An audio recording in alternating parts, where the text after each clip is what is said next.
All right, so get ready because today we're diving deep into a fascinating topic. Yeah. Samsara, Ooh. and a guide to potentially liberating yourself from it, all based on a Buddhist text we're exploring today. All right. So you might be thinking, Samsara, isn't that like some mystical, far-out idea? Right. Well, think of it like this. Okay. Imagine this cosmic wheel of existence where we're constantly like going through these cycles of birth, death, and rebirth. Right. That's samsara in a nutshell. It's a concept that has, captivated thinkers and spiritual seekers for centuries. Yeah. And it's interesting how different traditions interpret it. Right. But for this deep dive, Yeah. we're really focusing on the Buddhist perspective as laid out in this PDF, 4 steps for liberation from samsara. Exactly. And what surprised me most about this text is how practical it is. Mm-hmm. I mean, I was expecting something about like elaborate rituals or years spent meditating in a cave. Right. But it's actually a guide for like everyday living. Yeah, that's right. It lays out these 4 steps, and while there are some specific stanzas in Pali, the original language of Buddhist scriptures, Right. the emphasis is really on understanding and applying these steps in your daily life. Okay, so let's dive into the first step. Okay. The text starts by acknowledging something pretty heavy, Yeah. this idea, Yeah. a colossal amount of Sansaric debts Whoa. that we've accumulated Mhm. over countless lifetimes. Yeah. I have to admit, when I first read that, I was like, whoa, is this going to be a guilt trip? Right. But it's not really about that, is it? Not at all. No. It's more about recognizing that these unpaid debts stemming from our actions, words, and even thoughts can keep us tethered to this cycle of samsara. Think of it like karmic baggage Oh, okay. that we carry from one life to the next. Okay, that makes sense. Yeah. It's not about dwelling on the past, but understanding that our actions have consequences. Right. And those consequences can extend far beyond our current life. Exactly. And to illustrate just how vast the cycle is, the text mentions 31 planes of existence, Whoa! which might seem like a mind-boggling number, Yeah. but it really underscores the sheer scale of our journey through samsara. Wow, 31 planes of existence. It really makes you think about the potential ripple effects of our actions across all these different realms, right? Absolutely. Yeah. It highlights the interconnectedness of everything Yeah. and how our choices impact not only ourselves, but countless other beings across these planes. So how do we even begin to address these debts? Oh. The text suggests the first step is seeking forgiveness. But what does that really mean in this context? It's not about groveling or seeking, external validation from someone. Right. It's about a deep, genuine acknowledgement of any harm you've caused, whether intentionally or unintentionally, through your thoughts, words, and actions. Right. It's about taking ownership of your past Yeah. and recognizing the impact you've had on others. With like a deep internal reflection, where you acknowledge the consequences of your actions and make a conscious effort to make amends. Right. Yes. And this forgiveness extends to everyone you've ever interacted with. Wow. Even more broadly, the text mentions asking forgiveness from the Triple Gem, Okay. the Buddha, the Dhamma, and the Sangha. Now, for someone unfamiliar with Buddhism, Yeah.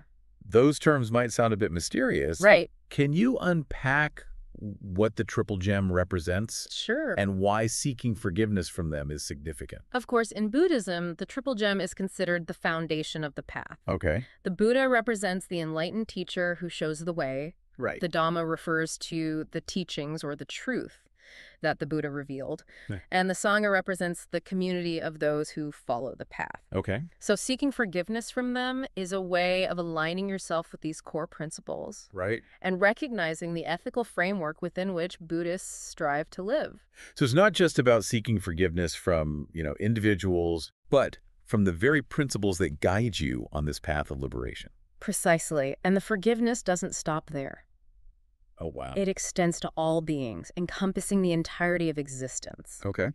So this includes animals, plants, even the elements of nature. Wow. It's a truly all-encompassing approach to seeking forgiveness and making amends. That's really powerful. It's Yeah. like wiping the slate clean Yeah. with the entire universe. Right. You're not just acknowledging your impact on people, Right. but on all of existence. Exactly. So after taking this step of seeking forgiveness, what comes next on this path to liberation? This is where things get particularly interesting. Ooh. The second step focuses on cultivating boundless absolute metta, which translates to loving kindness. Okay, I'm intrigued. Yeah. Metta, or loving kindness is Mm-hmm. something you often hear about in meditation practices. Right. But the text seems to make a clear distinction Yes. between this Yeah. and more conventional approaches to cultivating loving kindness. What's the difference here? You're right. There's a crucial difference. Okay. It's not about wishing specific people well Okay. or focusing on personal relationships. Right. This type of metta is about cultivating a universal, unconditional love that extends to all beings, without exception. Okay. It's about transcending the boundaries of self and embracing a boundless compassion that doesn't discriminate. That sounds incredibly challenging, to cultivate a love that's truly boundless and unconditional. Mm-hmm. I can imagine it takes a lot of practice and dedication to reach that level of compassion. It certainly does. Yeah. But the text provides guidance on how to approach this practice. Right. And one of the things it mentions is visualizing yourself sending out white psychic energy as you practice this metta. That's fascinating. Yeah. This idea of projecting positive energy and intentions aligns with a lot of contemporary spiritual and self-help practices, doesn't it? It does. Yeah.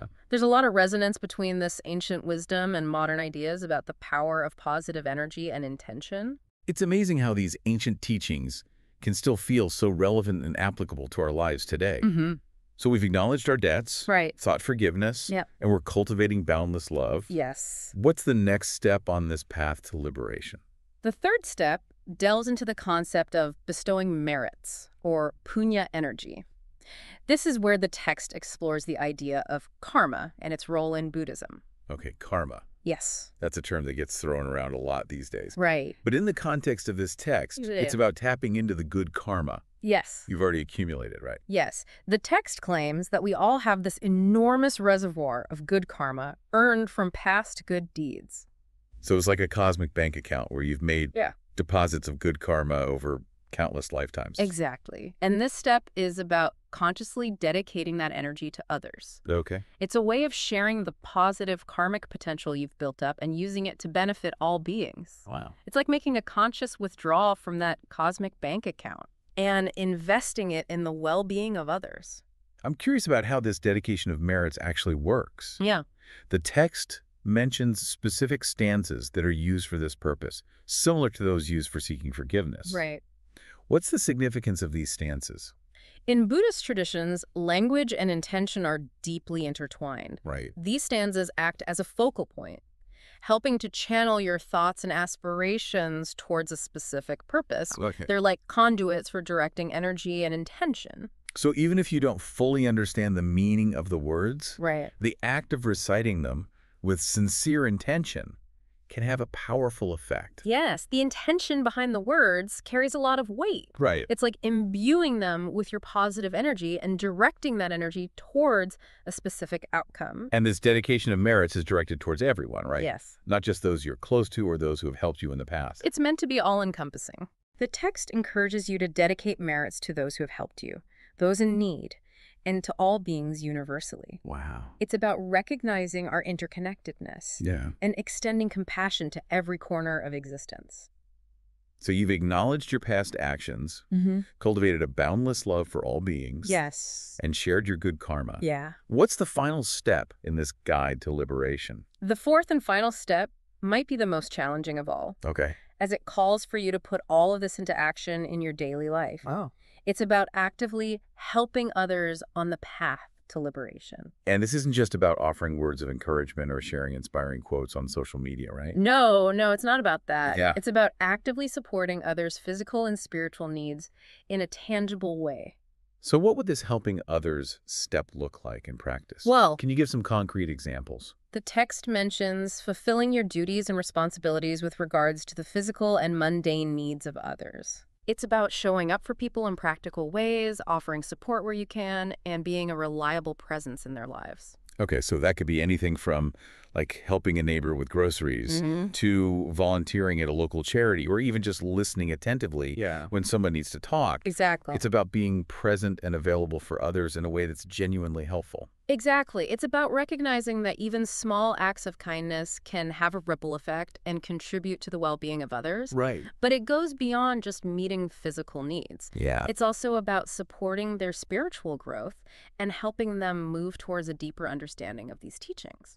So would that involve sharing these teachings with others? It could, Yeah. but it's important to approach it with sensitivity and respect. Right. It's not about imposing your beliefs on anyone or Right. trying to convert them to Buddhism. Yeah. It's about sharing these ideas in a way that empowers others to explore their own spiritual path and find what resonates with them. That makes sense. It's about offering guidance and support without judgment Yes. or attachment to a specific outcome. Exactly. It's about recognizing that everyone is at a different point on their journey. Right. And we can't force anyone to awaken to these truths before they're ready. It's more about planting seeds of wisdom and compassion, allowing them to germinate and grow at their own pace. I love that analogy. Yeah. It speaks to the importance of patience and trust in the process of spiritual growth. This entire approach is so humbling, isn't it? It is. It shifts the focus away from individual achievement Right. and towards a more collective and compassionate way of being. It reminds us that we're all in this together. Yeah. We're not separate, isolated individuals, Right. but interconnected beings sharing this incredible journey through samsara. And by supporting each other on the path, we not only create a more harmonious and compassionate world, Right. but we also accelerate our own progress towards liberation. It's a win-win situation for everyone involved. Now, I'm curious about your perspective on this idea of punya energy, or good karma, Yeah. that we can bestow upon others. Okay. What are your thoughts on the role of karma in this whole process? Karma is a fascinating concept that speaks to the interconnectedness of our actions and their consequences. Right.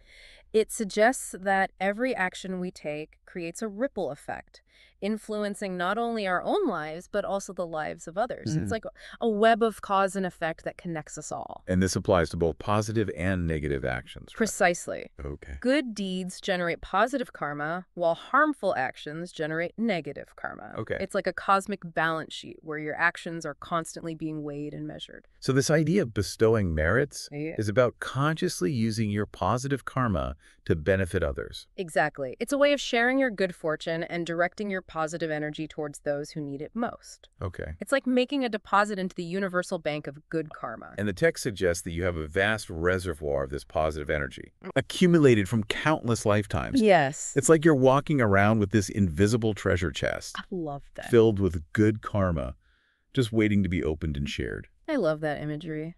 It speaks to the potential we all have to be forces for good in the world. Right. We're not starting from scratch. Right. We have an abundance of goodness within us Wow. that we can tap into and share. So how do you actually bestow these merits? Well, You mentioned those specific stanzas earlier, right? yes, those stanzas act as a focal point for your intention. Okay. They help you direct your positive energy and dedicate your merits to specific individuals or to all beings universally. It's like channeling your good karma through these words, Yeah. imbuing them with power and purpose. And even if you don't fully understand the meaning of the words, Yeah. the act of reciting them with sincere intention can be transformative. Right. It's like a prayer or a mantra that helps you connect with a deeper level of consciousness. It's about aligning your thoughts, feelings, and actions with the intention of benefiting others. Exactly. It's about shifting your focus from self-interest to the well-being of all beings. And the text emphasizes that this dedication of merits should be done without discrimination. Yes. You shouldn't just focus on those you like or those who have helped you in the past. It's about extending your compassion to all beings equally, regardless of their status, background, or beliefs. This is where the concept of boundless love, or metta, really comes into play, doesn't it? Absolutely. It's about cultivating a heart that's open and loving towards all beings without exception. It's about recognizing the inherent worth and dignity of every being and extending your compassion to them, regardless of their actions or circumstances. Even those who have harmed you or those you perceive as enemies. Especially those. It's in those challenging relationships that you have the greatest opportunity to practice compassion and break free from the cycle of negativity. That's a tough one, but I can see how it's ultimately the path to true liberation. Yeah. It's not about condoning harmful actions. Right. It's about recognizing that everyone is on their own journey Yeah. and that even those who cause harm are ultimately suffering themselves. By extending compassion to them, you're not excusing their behavior, Right. but you're breaking free from the cycle of resentment and anger Exactly. that keeps you bound to suffering. It's a powerful act of liberation, both for yourself and for those you extend compassion to. So by bestowing merits and cultivating boundless love, you're not only helping others, Right. but you're also purifying your own karma and accelerating your own progress towards liberation. It's a beautiful and interconnected cycle where everyone benefits. It's like we're all weaving this tapestry of interconnectedness together.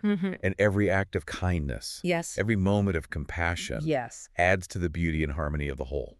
And as we continue to explore these 4 steps, we'll discover even deeper layers of wisdom and insight that can guide us on our journey. Well, we've covered a lot of ground in this first part of our deep dive. Exploring the power of forgiveness, boundless love, Yeah. and the transformative act of bestowing merits. But there's still more to uncover in this fascinating text, especially when it comes to putting these teachings into practice in our daily lives.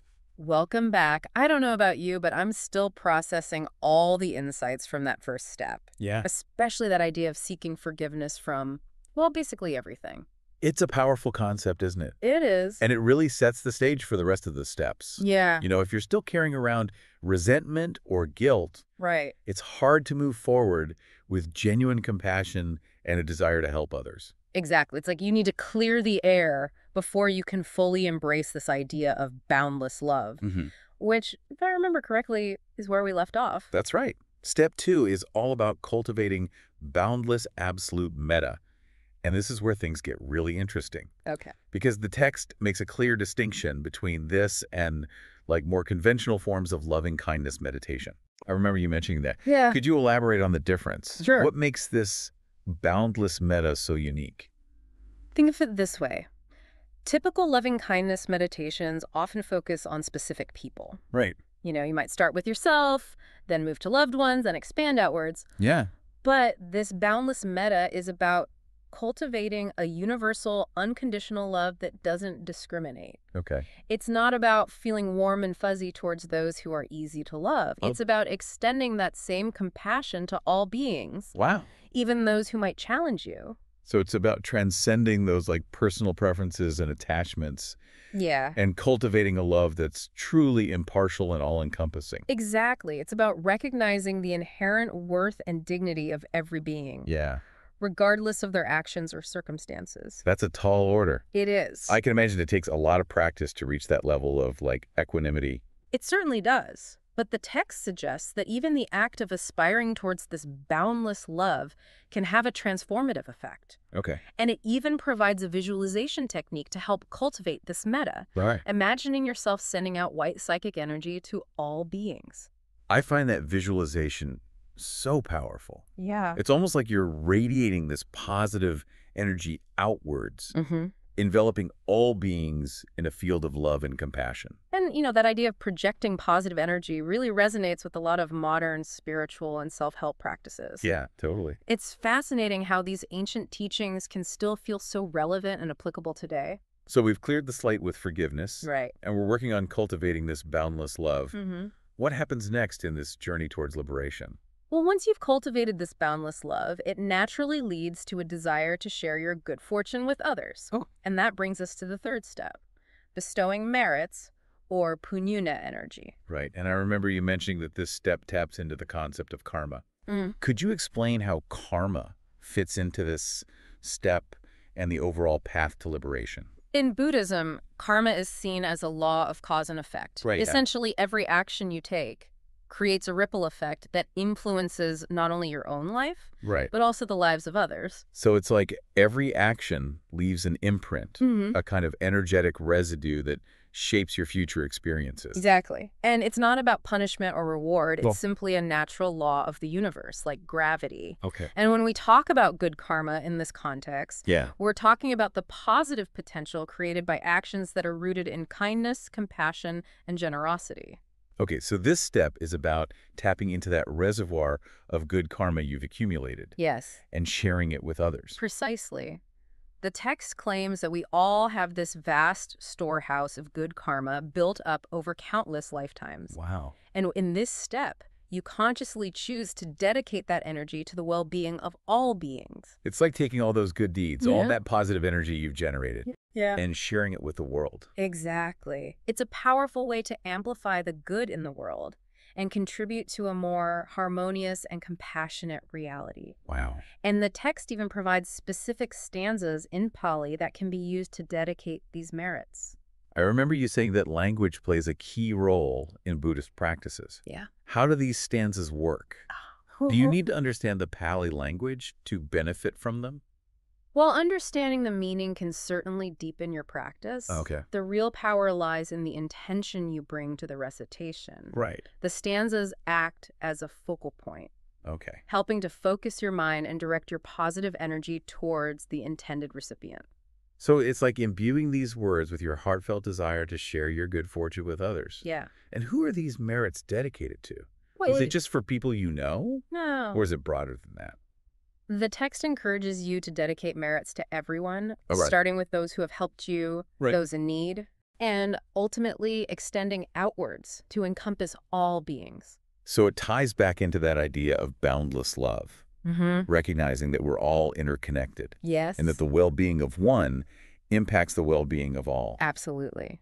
And this practice of bestowing merits can be incredibly transformative, Right. not just for the recipients, but for the giver as well. Yeah. It cultivates a sense of generosity, compassion, and interconnectedness. I can see how that would be incredibly fulfilling to know that you're actively contributing Yeah. to the well-being of others, Yeah. even in a subtle, energetic way. It's a beautiful practice, Right. and it really sets the stage for the fourth and final step, Okay. which is where we truly put all of these teachings into action in our daily lives. Okay, I'm ready for that final step. Right. How do we take all this, the forgiveness, the boundless love, the sharing of merits, and actually make it real in our everyday lives? Well, that's what we'll be exploring in part 3. Welcome back to our deep dive into liberation from samsara.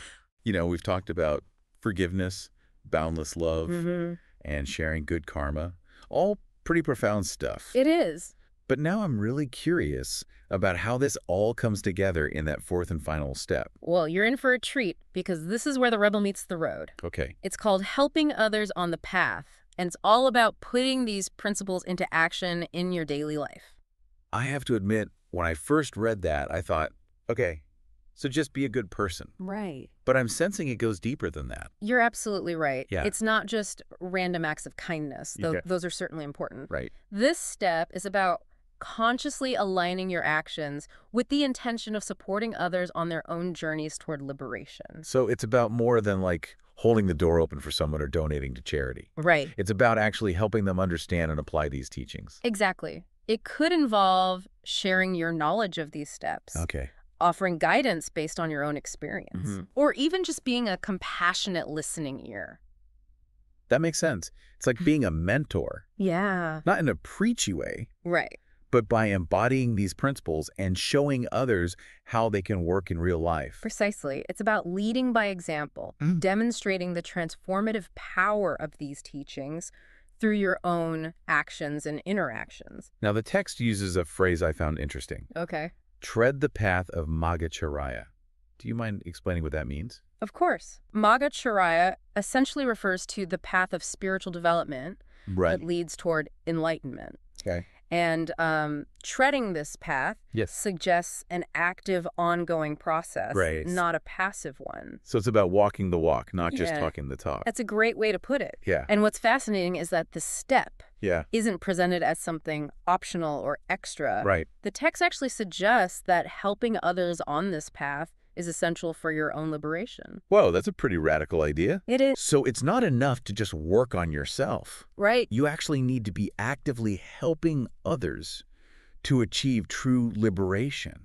That seems to be the message. Wow. And it really challenges that individualistic approach to spiritual growth Right. that's so prevalent in our culture. Yeah. It's saying that your liberation is interconnected with the liberation of all beings. So it's like a rising tide lifts all boats. Exactly. You can't truly free yourself Right. unless you're actively working to free others as well. Exactly. It's a profound shift in perspective. Yeah. Moving away from that ego-driven pursuit of personal enlightenment Right. and embracing a more compassionate, Yeah. interconnected approach. That really resonates with me. Good. And so as we wrap up this deep dive, Okay. I want to turn this over to you, the listener. Yeah. How does this idea of helping others as a path to liberation change your perspective on personal growth? Yeah. Does it make you rethink your priorities? Or maybe inspire you to find new ways to contribute to the well-being of others? It's something worth pondering. Yeah. And remember, it doesn't have to be grand gestures or dramatic life changes. Right. Even small acts of kindness and compassion can have a ripple effect, Yeah. contributing to a more harmonious and awakened world. That's a great point. Yeah, It's not about becoming some kind of superhero. right. It's about integrating these principles into your daily life in simple, meaningful ways. We encourage you to explore these ideas further. Yes. Maybe revisit the source material we've discussed. Right. And see how you can weave these 4 steps into your own unique journey. Well, that brings us to the end of our deep dive into liberation from samsara. It has. It's been a fascinating exploration, and we hope you've gained some valuable insights and inspiration along the way. Yes. Until next time, keep diving deep.